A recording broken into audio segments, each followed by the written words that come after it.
Welcome Welcome to to Shade and the Shade in City. the City. I'm your girl, Treese. It's No. And today we are getting into our review of B90 Season 6, Episode 8, Misunderstood. So if you have not already, please make sure that you've hit that like button. And that subscribe button. And y'all, let's get into it. And let's get shady. I'm having my coffee. It's still early.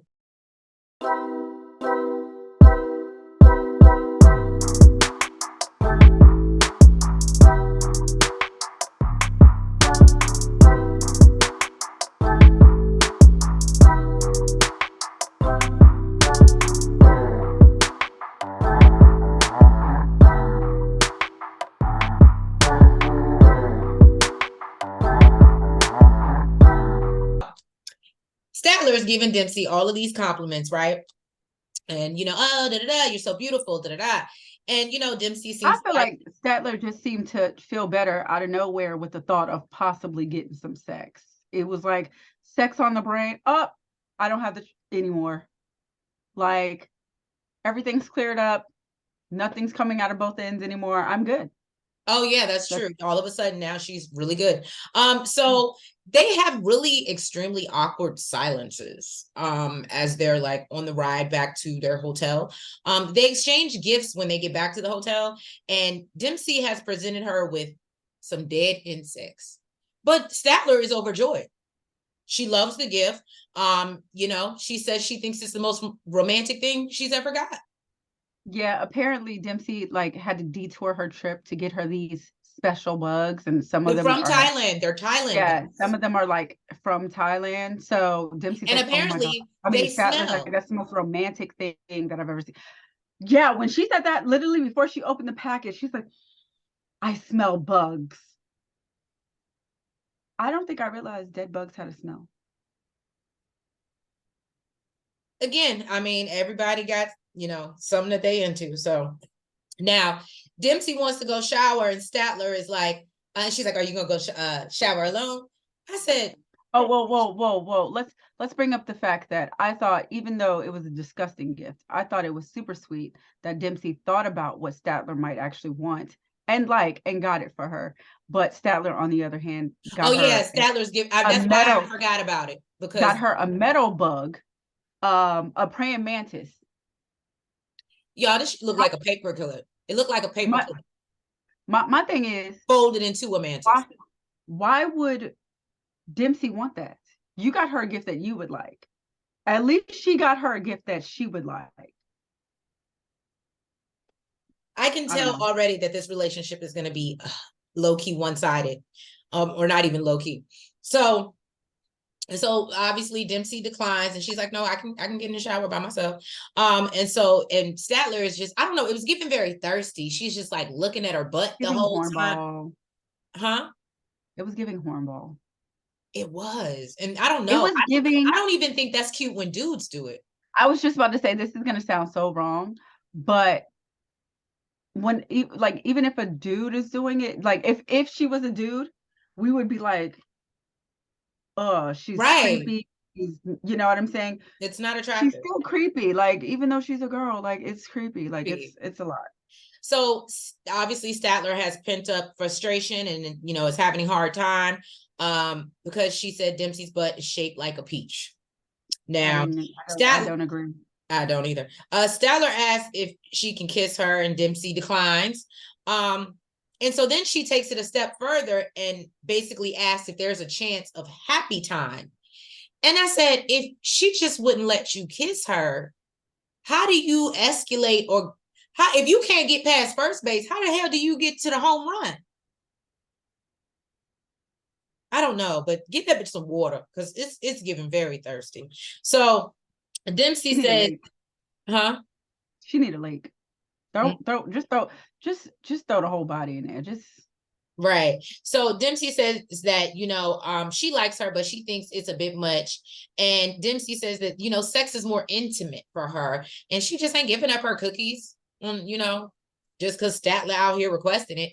But however, they wake up the next morning, and we learn that absolutely Dempsey done gave up the cookies. Okay.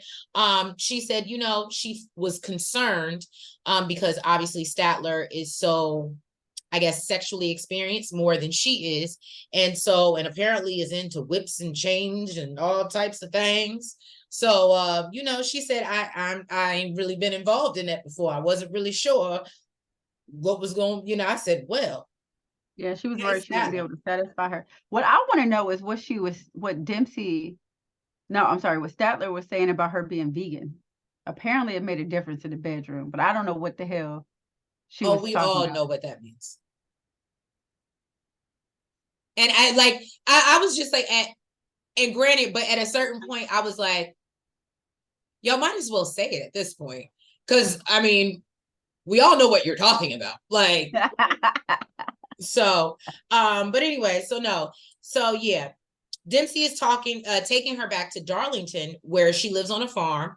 And she worries that Statler won't be happy there, because, she's a city girl. And Statler also is a little bit concerned, but hopes to not be offensive to Dempsey at all when she gets there. And then when they get there after the 2 hour car ride, basically Dempsey's cute little caravan. It was cute. I like her little living arrangement. And she's looking forward to spending some quality time, but she worries, about how her place is going to look because she hasn't been there in 5 weeks because she's been in Thailand. So then once she looks around and sees how beautiful it is, we learn that she also has no plumbing. And so therefore, in order for, if they can do the number one, but if they need to do a number two, then she has to go across the street. Her job. To her job. So as Nail said, she feels like that's the hospitality is lacking a little bit, to have somebody over your house and they can't, handle their business. They gotta go across the street. I feel like if that's her living arrangement and she doesn't plan to change it, I think she should have let her know in advance, like, hey, I don't mind if you stay here, but I want to let you know, I don't have plumbing, so it's up to you. You can get a hotel or you can come, but you'd have to use the bathroom across the street, and let her decide rather than waiting till she gets there and say, hey, yeah, you got to go across the street to do a number two, and let everybody in the world know that you got to do your business. Well, I'm just saying. Look, clearly they not like over here where you can't, unless you're buying something or purchasing something, you can't use the bathroom. Well, I guess it's her job, so she's, right. She's like, hey, my girlfriend's here to use the bathroom, so. And apparently, Statler says she has irritable bowel syndrome, so she may get to know them better than she wanted to. Yeah, right. So then we do learn that Statler feels away because Dempsey has not told her father about her yet. And she's like, well, you just spent 5 weeks with him and you didn't bring me up. Dempsey reveals that her dad is a little bit overprotective. He hasn't really liked any of her past girlfriends, maybe one, I think. And so she just wants to see, and I'm not mad at her for that. I think, especially them first meeting, I think I would want to feel you out first before. I feel like that's anybody in a dating situation. You should probably get to know the person a little bit more before you just introduce them to your family. I don't think she was saying introducing, but to say like, oh, just to like talk about her. But see, I don't feel like I need to, like, until I know your thing, I would never tell my family you're a thing. Just being honest. I don't feel the need to, like. You're giving Nico. What is it? Oh, I'm giving Nico. I'm just saying. But yeah, so that was pretty much Statler and Dempsey, unless I forgot something, but no, just the fact that after all that, she's talking about how it's a problem for her to go across the street, and then the dad thing, and then after all that, she's still like, I'm turned on right now. Girl, go to sleep. Go take a nap. Like, go. Oh, and then also Statler says that what really irritated me is when she said, I don't know if I can stay here, if I can live here. Nobody invited you to live here. This is a plan that you set up in your head. It was like the audacity and an entitlement of it all. She has a lot of that. Right.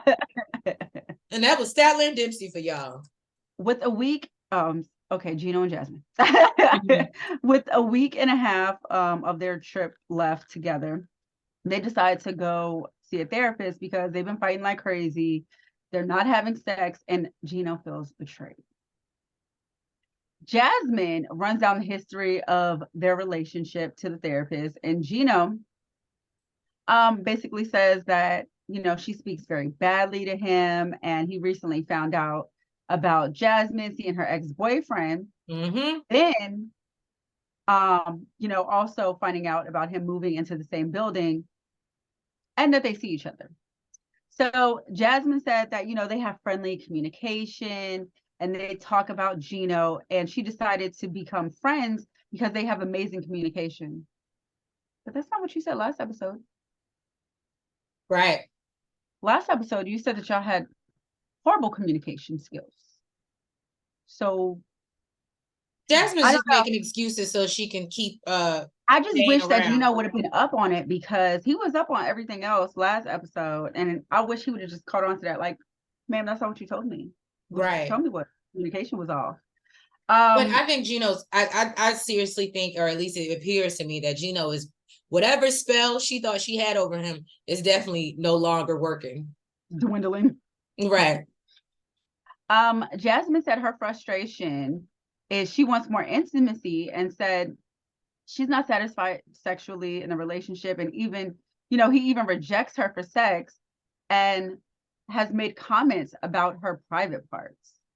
She said the other day, I felt like she was being real extra, as usual, but listen, I don't know.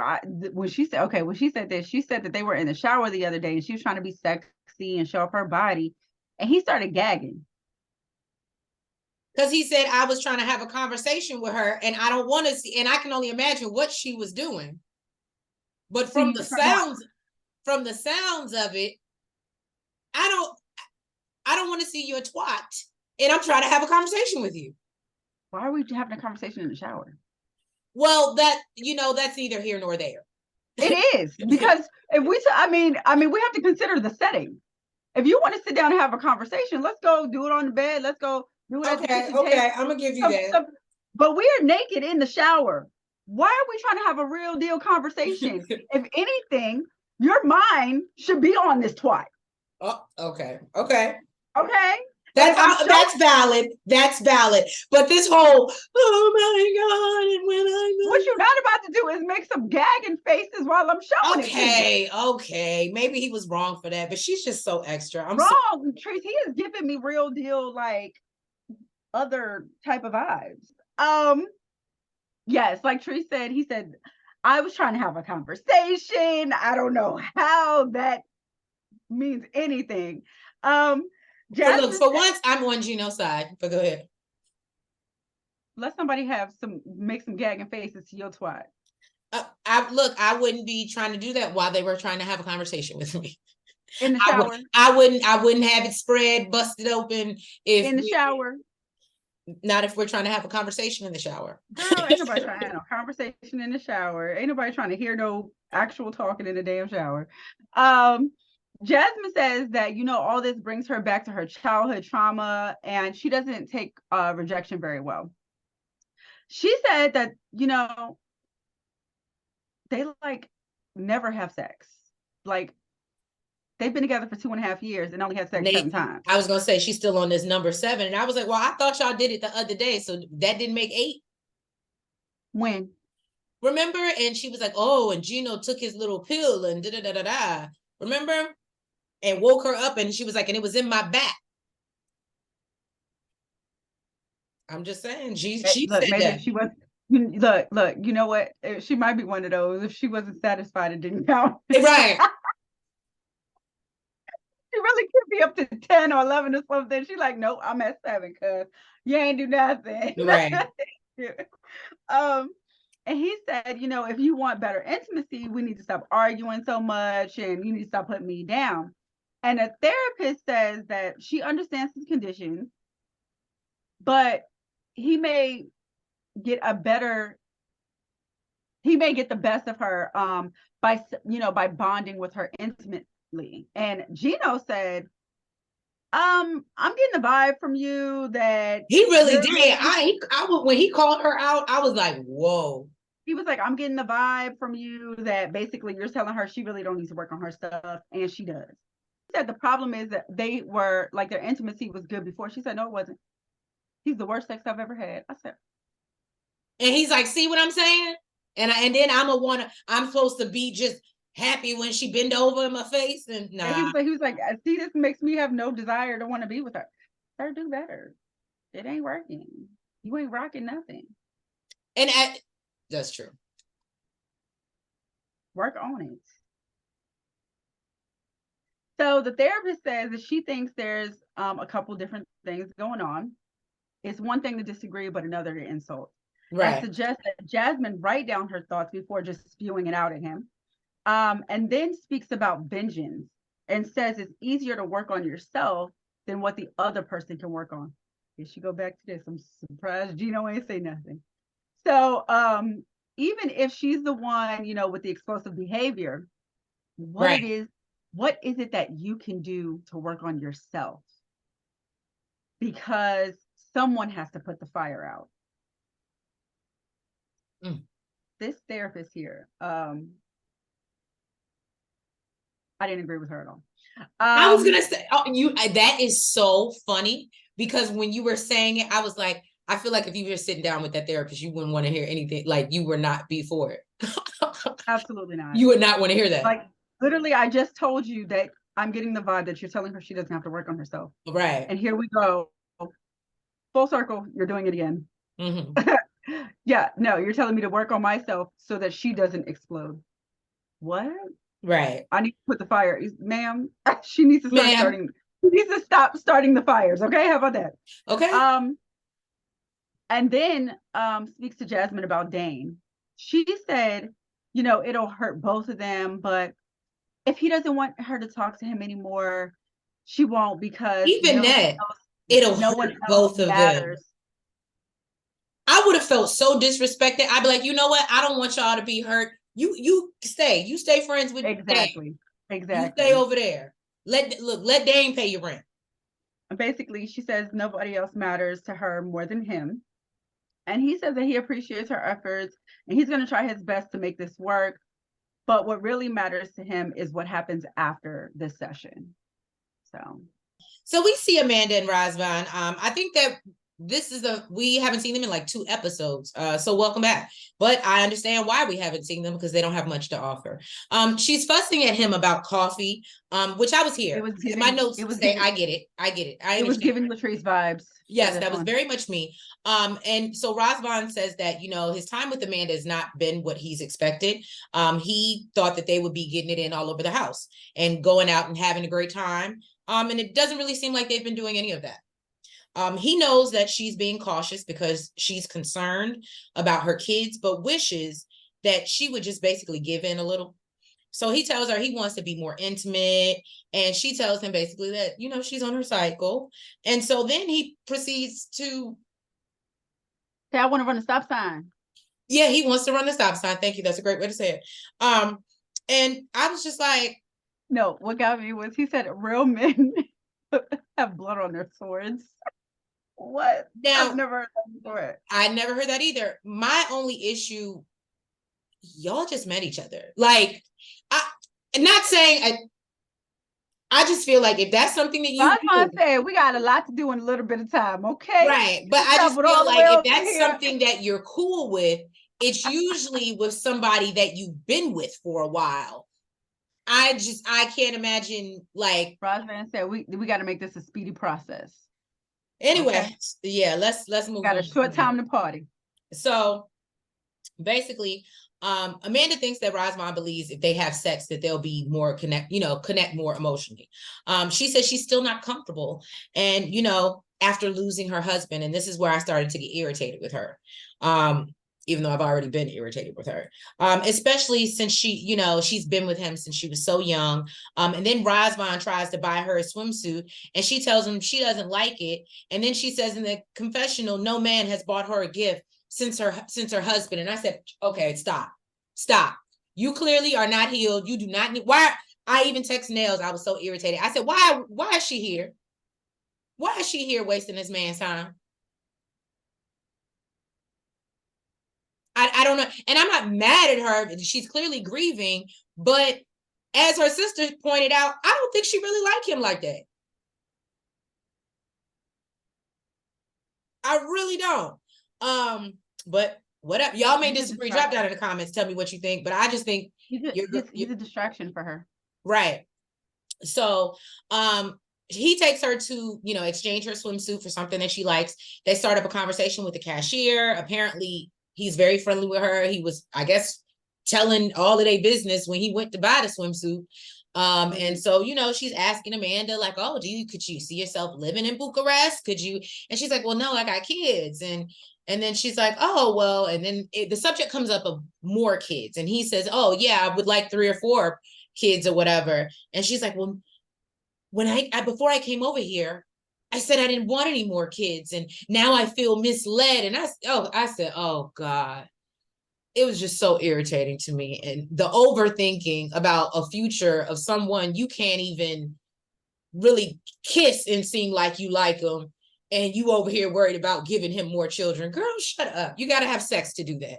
So anyway, if y'all can't tell, I was irritated. So anyway, she was irritated, y'all. Yeah, I was irritated. So then she calls her sister, and they talk, and she's like, "Oh yeah." And then it seemed like she's like, "Hey girl, how you doing?" I'm like, "Don't your sister got your kids, and this is the first time you talking to her?" Am I the only one that noticed that? Well, we don't know if it's the first time she's talking to her. She said, "How was your time been? How cute is he?" Like all questions that you would ask the first time you've talked to somebody while they're on a trip. I guess not somebody you've talked to every day because they have your children and should have probably already asked those questions.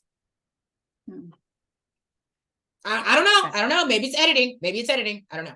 Anyway. I guess she's got a valid point. Right. So yeah, she's telling the sister, about the whole kid thing and, what if, and I feel misled. And the sister's like, I think you're reaching. Is this really a thing for you? Like, I think that you're taking this too seriously. I think that you spent all the money and time to come over here and at least have fun and enjoy yourself while you're here. But we know she can't do that.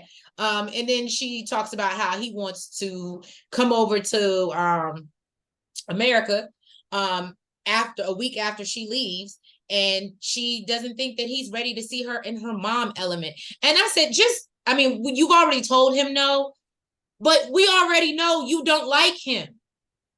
That's the reason you don't want him coming back. You don't want to end up stuck with him. That's the reason.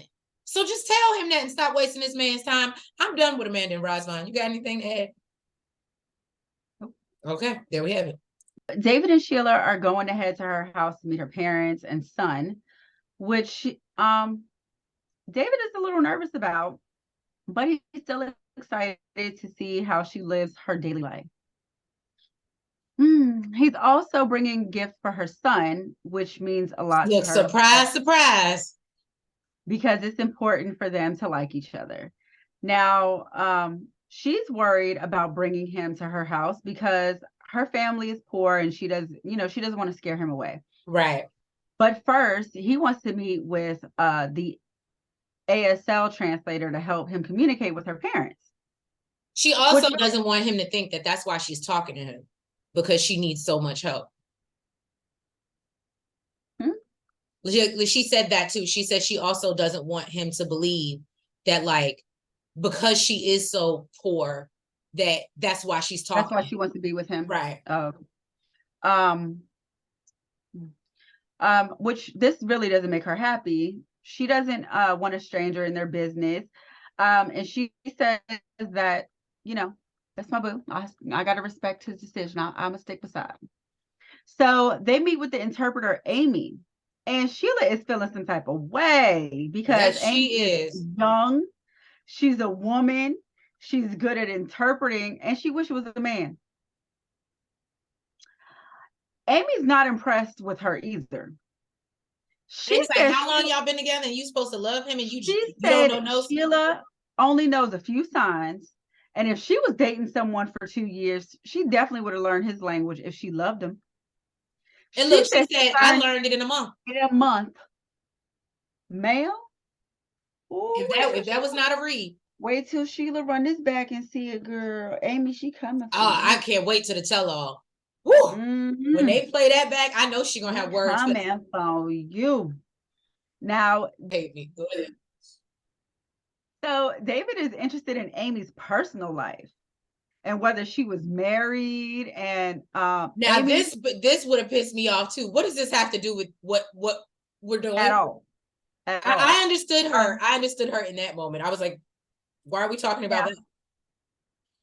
As Amy is answering these questions, Sheila is growing a little agitated. Because, of course, you know, she's translating and speaking in Amy's language. So she's responding, I mean, in Sheila's language. So she's like, what the hell you? What y'all talking about? Right? Now, in a confessional, she says she couldn't even, she's just so upset. She couldn't even really get the words out. And she gets so emotional. I mean, she's literally trying to talk and she just can't. She just breaks down and cries. I was like, oh my God. So on the way to her house, David asked if there's anything that she should know. She told him that he's going to sweat a lot and there's a bucket for him to pee. But he seems to be fine with this. And David is nervous as hell. He said it smells like feces and urine and it makes him feel super sad. She also shows him where he will be showering and it looks like it's a spigot to put water in the bucket, and I guess maybe use the bucket to like pour on you like a shower. Then she shows him that probably is. I think I feel like that's what Rose was doing when Ed came to see her and visit her family. That's how they bathed with the bucket. Yeah. Because remember, he was taking a shower with her father. Remember, they were in the same room and they were showering together. When they saw the rat. Yeah. I remember that scene. Yeah. So then she shows them where they cook, and it looks like it's like one of those portable like butane stoves like that you use like for camping or something. I'm not gonna lie. Like I don't think I noticed that. I heard them say butane, but I don't think I knew what they meant because I wasn't looking at it, but I was listening. I was next to you. I said butane. Oh, okay. It wasn't. Yeah, seeing this, I'm not gonna lie, it made me sad too. It was my heart went out to her. I was like, this.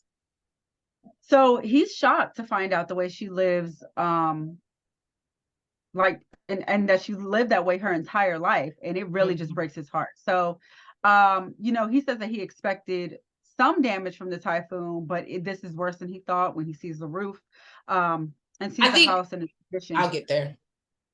Now, he's worried about sleeping there because of the bugs and mosquitoes. He says he's never experienced anything like this. That would have been a hard no for me. Just the mosquitoes and the bug, like, that would have been a hard no. Let me tell you something.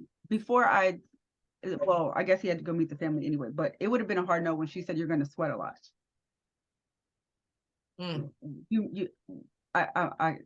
I can't. And I feel like when you sweat and stuff like that, it attracts bugs. Right. It attracts mosquitoes. Right. I'd have woke up like looking like hell. The hell?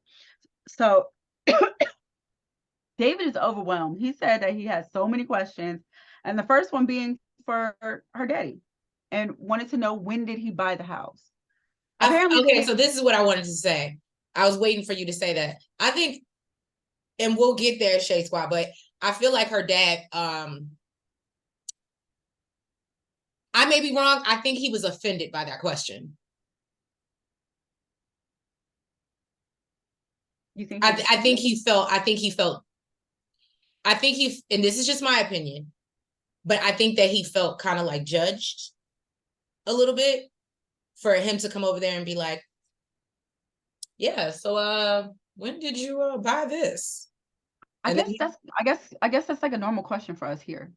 Right. But you get what I'm saying? But then for him to be like, I built this.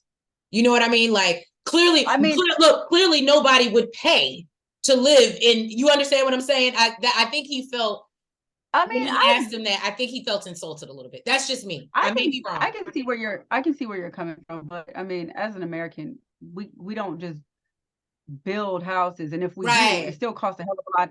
It still costs a hell of a lot of money. So if we ask, when did you buy this house, we still mean whether you built it or bought it. But Right. the response would be like, oh, I had it built back in whenever the heck. I've been living here for, you know what I'm saying?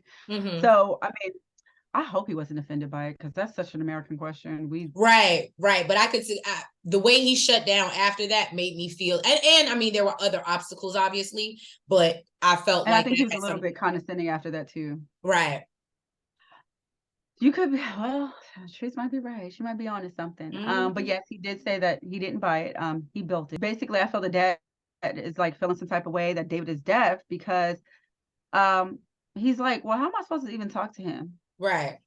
That's what I mean. He, after that, he did seem a little bit condescending. So because and it's not Sheila like he didn't know. I would hate to believe that she hasn't said anything to her parents until I before believe she did. they got there that he's deaf. You know what I mean? I believe she did. And Sheila's like, well, that's what the interpreter's here for. And I think David noticed that the energy was off and got excited when he saw the sun come out, Jean Real.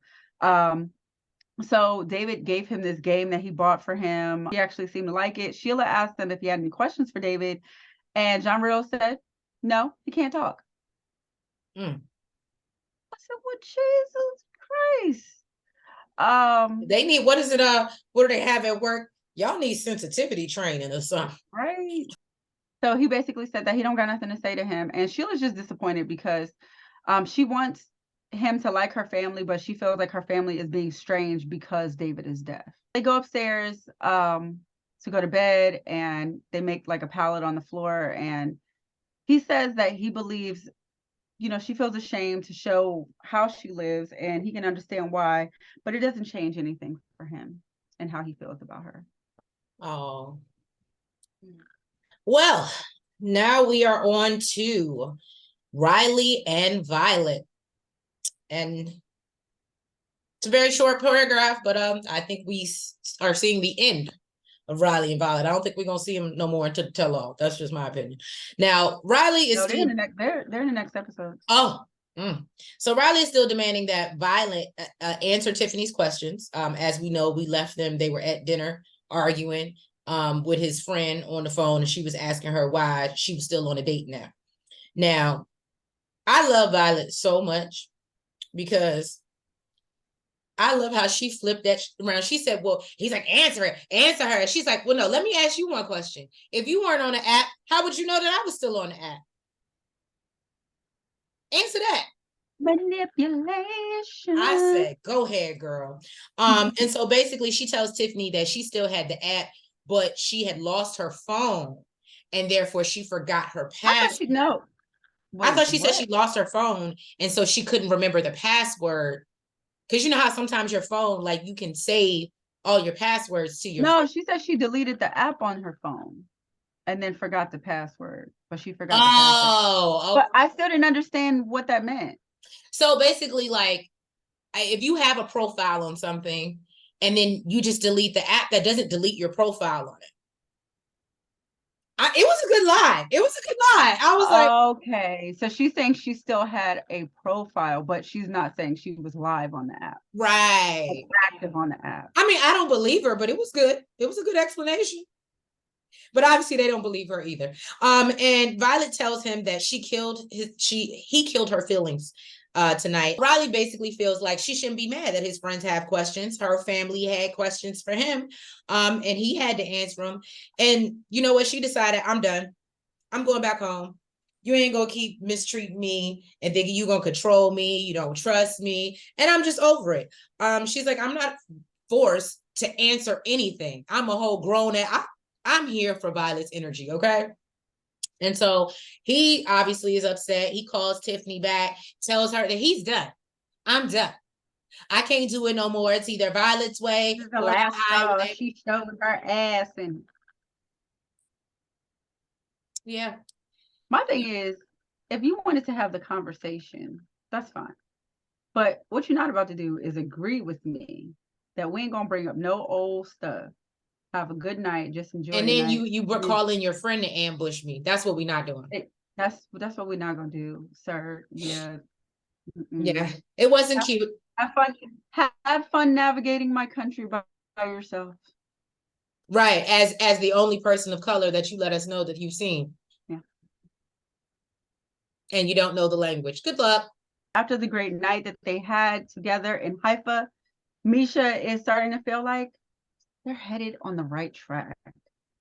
So now they're heading to the Catholic village where Nico goes to church and his best friend lives. So she's looking forward to meeting his best friend after doing some touring. He takes her to the rooftop of his church where he showed her where the Sea of Galilee was. I don't know why I think all of this is so dope. I Like know that is what? Like he's just nice. like, But I think she's over you it. see those mountains over there? I think she's over it. Um, She would rather go to the bar than she's tired of seeing this holy stuff. She wants a drink. don't do that. I think she wants a nice balance is what she wants. Okay. Okay, she wants a nice So they balance, go to but visit he just wants Washington. Jesus. So that's the hard, Yeah, we Jesus had a little wine too. Okay. Right. So they go to visit Wasim while she's playing with some stray cats, and this actually aggravates Nico. He said she thinks she's the mother of every cat she sees in the street. Nico was telling her to tell Wasim about, the places that he's been taking her and the view from the hotel. And she can only Then, think of one. yes, she says yes, the views are spectacular. I think that irritated him too. But then he says, but the room looks like a forest. He thinks Tarzan lives better than that. Let me tell you something. This woman kept her. I don't even think you could call that shade because nothing was it. That was very direct. That was a direct hit. That was a shot fired. This woman kept her cool so well. So he said that he never saw a woman bring all of America and throw it all around the room before. Saved by the Bell. Wasim's wife showed up, who wants to know if there's a difference between, them being in person or on the phone. And she said she had no idea what it was going to be like, but they did try to work on things, that they need to work on or work through. Right. As they're in person. And Nico says that she's crazy about, this thing with his mom and his brother. And she said, well, my entire family knows about him. And I found out when I got here that his doesn't. Right. They know nothing about it. So Wasim asked, what can he do to make her happy in regards to that? And Nico said, yeah, let's just leave that alone. So didn't you bring it up? You brought it up though. Right. And she was not trying to do that. Okay. She did not want to leave it alone. She's like, you heard what your homeboy said. And she said that she really doesn't like this side of him that, she's starting to see right now.